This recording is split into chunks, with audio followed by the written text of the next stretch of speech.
নমস্কার। আজকে আপনাদের সঙ্গে এমন একটা বিষয় নিয়ে আলোচনা করব যেটা নিয়ে খুব একটা আলোচনা হয় না। আমরা করি না। আমরা সবসময় আইসিইউতে কিভাবে ক্রিটিক্যাল পেশেন্টকে আমরা ম্যানেজ করতে পারি, তার বিভিন্ন দিক নিয়ে আলোচনা করি। কিন্তু এর থেকেও ডিফিকাল্ট সিচুয়েশন কোথায় হয় জানেন?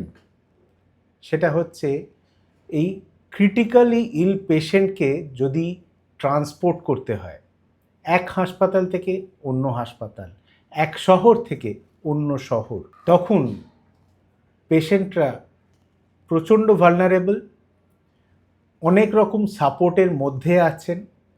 কেউ কেউ ভেন্টিলেশনে, কারোর ব্লাড প্রেশার মেনটেন করার জন্য ওষুধপত্র চলছে, কারোর অক্সিজেন আপ ডাউন করছে, অনেক মেশিনে কানেক্টেড, এবং সেই পেশেন্ট যে কোনো সময় ক্র্যাশ করতে পারে এবং সেই মুহূর্তে যাতে সব কিছু রেডি থাকে তাকে ম্যানেজ করার সব কিছু ইকুইপমেন্ট নিয়েই এই পেশেন্টদের ট্রান্সপোর্ট করা হয়। আমরা যারা অনেকগুলো পেশেন্ট এরকম ক্রিটিক্যাল পেশেন্ট বিভিন্ন রাজ্য থেকে এই রাজ্যে নিয়ে এসেছি, তাদের বেটার ট্রিটমেন্টের জন্য কি কি প্রবলেম ফেস করেছি।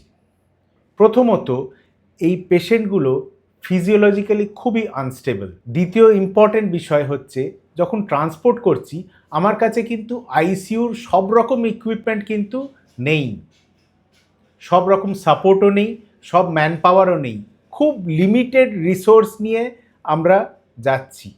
কিন্তু বেসিক যে যে জিনিসপত্র দরকার সেগুলো কিন্তু সবসময় ক্যারি করতে হচ্ছে। যখন পেশেন্ট ট্রান্সপোর্ট হচ্ছে তখন অনেক রকম এনভায়রনমেন্টাল হ্যাজার্ডের মধ্যেও পড়তে হচ্ছে। যেমন ধরুন, রাস্তা দিয়ে আপনার অ্যাম্বুলেন্স যাচ্ছে, হঠাৎ করে যদি কোনো অ্যাম্বুলেন্সের অ্যাক্সিডেন্ট হলো, বা তার থেকেও ইম্পর্ট্যান্ট, রাস্তায় পেশেন্টের অবস্থা খারাপ কিন্তু অ্যাম্বুলেন্স একটা ট্রাফিক জ্যামে আটকে গেছে। এমনও হয়েছে যে আমরা এয়ার অ্যাম্বুলেন্স করে পেশেন্ট নিয়ে আসছি, যেখানে নামবো সেখানকার ওয়েদার এতই খারাপ যে সেখানে এয়ার অ্যাম্বুলেন্স নামার পারমিশন পেল না, আবার ফেরত চলে যেতে হচ্ছে বা অন্য শহরে চলে যেতে হচ্ছে। আর এই সব কিছুর মধ্যে একটা জিনিস খেয়াল রাখবেন যে ট্রান্সপোর্টের সময় আমাদের কিন্তু কোনো ব্যাকআপ নেই। সব কিছু যা যা আইসিইউতে দরকার আমাদের ওইটুকু লিমিটেড রিসোর্সেসের মধ্যে আমাদের করে যেতে হবে। তো এই প্রবলেমগুলো ওভারকাম করার কি কোনো উপায় আছে? নিশ্চয়ই। প্রাথমিকভাবে ট্রান্সপোর্ট করার আগে আমরা দেখে নিই যে পেশেন্ট কতটা স্টেবল না আনস্টেবল। লং ডিস্টেন্স ট্রাভেল করার আগে খুব আনস্টেবল পেশেন্টকে কিন্তু একটু স্টেবিলাইজ করে কিছুটা সময় দিয়ে স্টেবল হওয়ার পর ট্রান্সপোর্ট করলে তার আউটকাম ভালো হবে। Emergency equipment, oxygen, ventilator, ventilate করার জন্য, ইন্টুবেট করার জন্য যা যা ওষুধপত্র দরকার সেগুলো সব কিছু ক্যারি করা হয়। প্রত্যেকটা ট্রান্সপোর্টের আগে আমরা কিন্তু একটা চেকলিস্ট ফলো করি। কী কী ইকুইপমেন্ট যাচ্ছে, পেশেন্টের স্টেটাসের কি কি পরিবর্তন হতে পারে, তার জন্য কি কি সাপোর্টিভ জিনিসপত্র লাগবে, সব কিছু সঙ্গে আছে কি না, পেশেন্টের যা যা রিকোয়ারমেন্ট সেইগুলো আমাদের সব কটা বক্স টিক হলে তবে গিয়েই আমরা ট্রান্সপোর্ট করার জন্য এগোই। প্রত্যেকটা ট্রান্সপোর্ট টিম তৈরি করার সময় আমরা কিন্তু প্রত্যেকটা প্রবলেম আগে থেকে অ্যান্টিসিপেট করে তার জন্য রিহার্সাল করে, যেটাকে আমরা সাইমুলেশন বলে থাকি, যাতে কোনো রকম প্রবলেম যখন অ্যাকচুয়াল রিয়েল লাইফ সিনারিও হচ্ছে তখন আমাদের চিন্তা ভাবনা না করতে হয়। যে টিম ট্রান্সপোর্ট করছে তারা যেন ওয়েল ট্রেন্ড থাকে, সেটা খুব ইম্পর্ট্যান্ট। এই ওয়েল ট্রেন্ড টিম যে কোনো রকম এমার্জেন্সি হ্যান্ডেল করতে পারবে। দরকার লাগলে অ্যাম্বুলেন্সের মধ্যেই ভেন্টিলেট করা, ব্লাড প্রেশার ওঠানামা করছে তার ম্যানেজ করা, হঠাৎ করে কার্ডিয়াক অ্যারেস্ট হলো তার সিপিআর দেয়া, সব কিছু এই ট্রেন্ড পার্সোনেলরা করতে পারবে।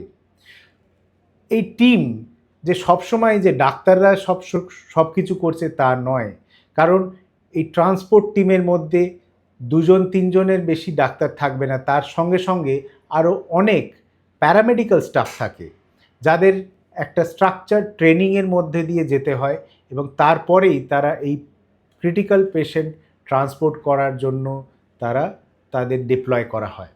কারণ এই ট্রান্সপোর্ট টিম শুধুমাত্র পেশেন্টকে এক জায়গা থেকে আরেক জায়গায় নিয়ে যাচ্ছে না, তারা ক্রাইসিস ম্যানেজমেন্ট যেন অ্যাকচুয়ালি প্রপারলি করতে পারে, যাতে আপনার পেশেন্ট সুস্থভাবে এক হাসপাতাল থেকে আরেক হাসপাতালে পৌঁছতে পারে।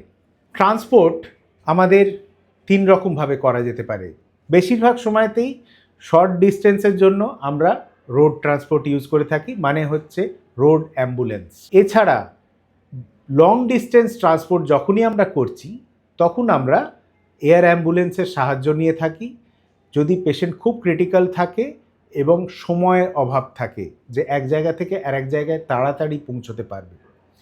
যদি পেশেন্ট অতটা ক্রিটিক্যাল না হয় আর তার হাতে কিছুটা সময় থাকে, তাহলে আমরা অনেক সময় রেল অ্যাম্বুলেন্সও ইউজ করে থাকি। এয়ার অ্যাম্বুলেন্স নিশ্চয়ই খরচার দিক দিয়ে অনেক বেশি, কমপ্লিকেটেডও বেশি, সেখানে প্রবলেমসও অনেক বেশি হওয়ার চান্স থাকে, কিন্তু একটা সেফটি যে তাড়াতাড়ি রাস্তার মধ্যে বেশি সময় না কাটিয়ে এক হাসপাতাল থেকে আরেক হাসপাতাল পৌঁছে যাওয়া যায়। বিদেশে হেলিকপ্টারের মাধ্যমে এক হাসপাতাল থেকে আরেক হাসপাতাল নিয়ে যাওয়া হয়। আমাদের দেশে হেলিকপ্টার অ্যাম্বুলেন্স অত বেশি প্রচলন নেই। বেশিরভাগ সময়তেই আমরা যেটা করে থাকি সেটা হচ্ছে রোড অ্যাম্বুলেন্সে এক সিটি থেকে আরেক সিটি নিয়ে যাওয়া। সেটা যদি বেশি ডিস্টেন্স হয় তখন একটু আমাদের অসুবিধে হয়ে থাকে।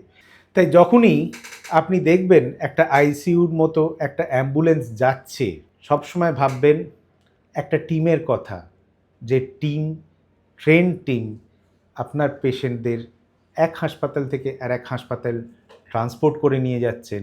It's a ICU on wheels. Transport সেই জন্যেই আরও অনেক বেশি complicated than managing patients in the ICU itself.